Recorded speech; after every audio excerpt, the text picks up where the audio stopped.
Okay, no joke, I was more enthusiastic about this video than almost any I have ever produced or made for the channel. That being said, no delay, let's dive in. Esports is being invaded by criminals. It's no secret I have plenty of gripes and a low level of respect for esports in general right now, but even with my animosity on full display for everyone to see, the current trajectory is not one that I wish to see calmly or quietly accepted by everyone else in the space.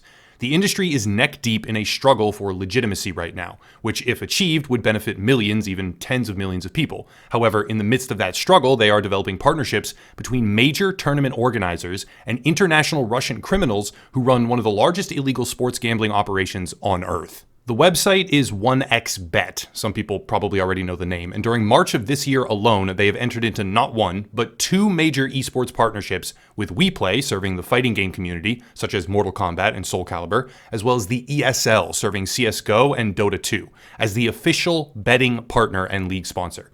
This is a problem, but in order to examine and explain exactly why it's a problem, we need to understand how league sponsors, and more importantly, 1xBet themselves, actually operate. Most people will have seen at one point or another a Major League sporting stadium with an official sponsoring brand's tag on the archway.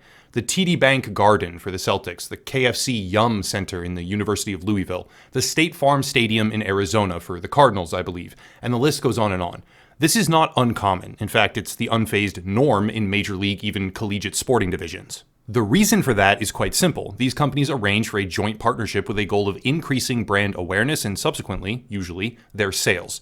The modus operandi here is to increase their customer base, and partnering with a major sports franchise can allow them to do that in most circumstances. Well, 1xBet wants the exact same thing. However, 1xBet is not KFC or Coca-Cola or some other retail product. It's an online gambling website. Now, that by itself is not a bad thing intrinsically. One might realistically assume that a gambling website which offers a spread of sports betting odds might be a great fit for esports partnerships. And that might be true. It could be, if they weren't also international criminals with a multi-year history of financial crime, evading arrest, and scamming their players. It all starts with three Russian men, Sergei Korshkov, Roman Semyokin, and Dmitry Kazarin. These men, the alleged founders of the 1xBet gambling platform, created the site while living in Russia at the time and began the journey. Their initial growth is absolutely explosive. Within a matter of just a few short years, they were officially sponsoring major football teams like Barcelona, Liverpool, and the Spurs. Their business growth was tremendous, and it seemed like there would be a new global player in the online casino and bookmaking market. Simultaneously, they became the exclusive official betting partner, and keep that phrase in mind for later, of Tottenham for all of Africa, and expanded their European partnerships to include major names like Chelsea as well. Their growth was off the charts, their reach seemingly infinite for that moment, and all of this in a relatively short amount of time. Well, what began as explosive growth turned into explosive controversy. An investigation by the Sunday Times in the UK revealed that 1xBet had been violating all kinds of advertising regulations, including, but not limited to, taking bets on children's sporting events, advertising on illegal websites, and even using the branding of their major sports team partners on cockfighting live streams, which links them directly to animal cruelty as well. The dominoes quickly began to fall, their partnerships started to break, and soon after, the Russian government, more specifically the Bronsk Federal Tax Office, announced a criminal investigation into illegal gambling and indicted the three founders, seizing their assets valued at roughly, I believe, 1.5 million rubles. This takes place in 2020, not that long ago, and causes the founders to flee the country. Their operation was referred to by many names, but most prominently in the investigation, it is described as a chain of illegal transactions. It is labeled pointedly, I might add, as an illegal online casino and bookmaker, and lastly, one of the largest networks of illegal online casinos and betting services in the world. What was further exposed by all of this is how 1xBet uses a massive network of subsidiaries to enter global markets, even when they have been banned from a specific region. They own brand names such as Bookmaker Pub, which they used in the UK, and also fell under investigation in that country. They own names like 1xBit, 1xStavka, Melbet, Betwinner, Asprobet, 1xBet World, and 1xBN, among many others. In a very short time frame, 1xBet had become a massive global player in the online gaming world, and even arrest warrants, property seizures, and investigations didn't really seem to hold them back. Except that's just where the story begins, because the founders weren't done, not by any stretch. After the assets were seized in Russia and an outstanding warrant for their arrest was signed in both Russia and the UK, in the UK they were added to the international wanted list, I believe, they fled to Cyprus, a haven for illegal online casino gambling all over the world, attained citizenship there, and the company now operates under a Curaçao e-gaming license. 1xBet has continued to operate through a network of subsidiary names and all the while continued to steal from their customers. A very short investigation will reveal massive numbers of fraud and scam complaints, alleging that as soon as a user attempts to withdraw any sizable portion of money, small amounts do seem to work in the short term, but any large amount will trigger this, they are fed into a labyrinth of verification procedures designed to keep them trapped on the platform. Eventually, with no recourse and no actual point of contact, they give up, leaving their money in the platform forever. As a result of these events, a large number of countries began suspending the website or flat out making it illegal. The United States no longer allows access.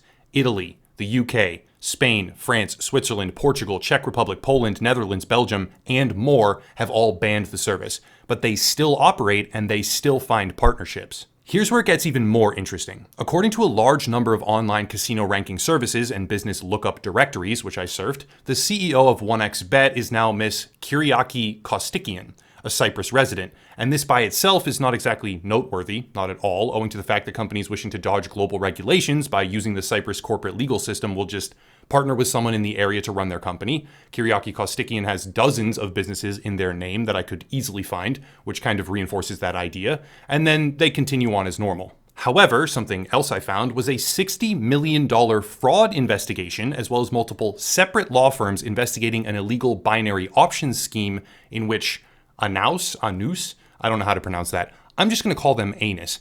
Anus Kostikian had defrauded investors to the tune of millions.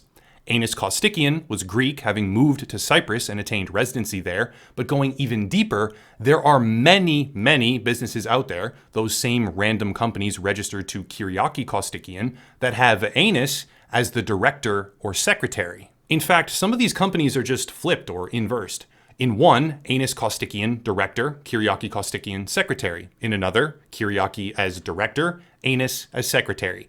And it became very, very clear that these two individuals are inextricably linked from a business perspective, almost certainly linked from a familial perspective, could even be husband and wife, that's entirely plausible, which leaves the current 1xBet company with a CEO, or at least someone directly and inseparably tied to the CEO through multiple companies, that defrauded tens of millions of dollars from their investors through binary options scams, while the owners and founders of the website are on the run from multiple international jurisdictions with their property seized in Russia because of widespread illegal activity. Now let's circle back, finally, to esports. 1xBet is the official global betting partner for the ESL. Remember that phrase?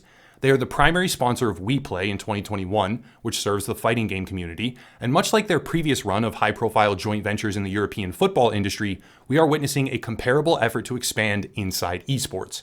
That is not a beneficial partnership.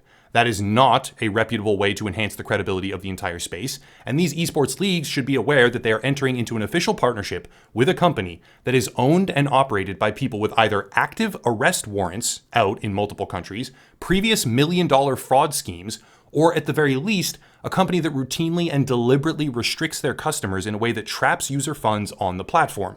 Oh, and they are officially banned in almost a dozen countries worldwide as a result of this behavior. That's without even mentioning the fact that they have long advertised on illegal websites, pirated movie streams, even streams that showcase animal cruelty. And while the company may distance themselves from these crimes, which they do by claiming it was merely a third-party marketing service that tainted their image, it cannot wipe away that their new leadership in Cyprus is plagued by fraud. It cannot wipe away the tens of thousands of user experiences widely posted online. Truly, they're everywhere, and it cannot undo the active arrest warrants or indictments that caused the leadership to flee their home country, unable to return. And the ESL makes them the, again, official global betting partner. Dear Lord.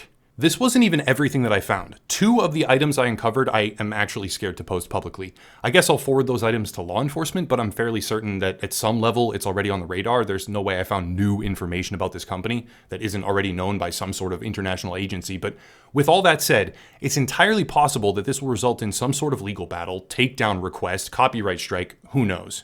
These are big organizations with a lot of money on the line, but the people who watch CSGO, Dota, Mortal Kombat, Soul Calibur, etc., have the right to know what kind of partner these tournaments have. They have the right to know what company they are giving their money to, because a global betting partner, and we've been down this road before, for the ESL will undoubtedly influence a large number of people to use the platform for the betting. They might be enticed to circumvent their government's regulation even. They might be prompted to place bets with favorable odds using this service, and they might lose big or be stolen from as a result. This is not the way for esports to gain credibility. This is not the way an industry breaks into mainstream brand favor. This is a way to damage your reputation and will most likely lead, once again, as was the case with Chelsea, Liverpool, etc., to scandal and controversy, which drags down an industry that is already pretty garbage to begin with. Ultimately, the 1xBet partnership with ESL and Weplay is a bad thing. It's bad for the viewers, it's bad for the players, most of all, it's bad for the league, but somehow here we are pretending it's a good thing.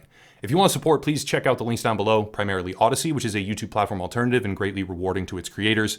Also Locals, $5 a month to support the channel. There's another gaming YouTuber to check out, merch, social media, etc., but I'll cut it there and stop rambling. As always, thank you all for watching, and have a nice night.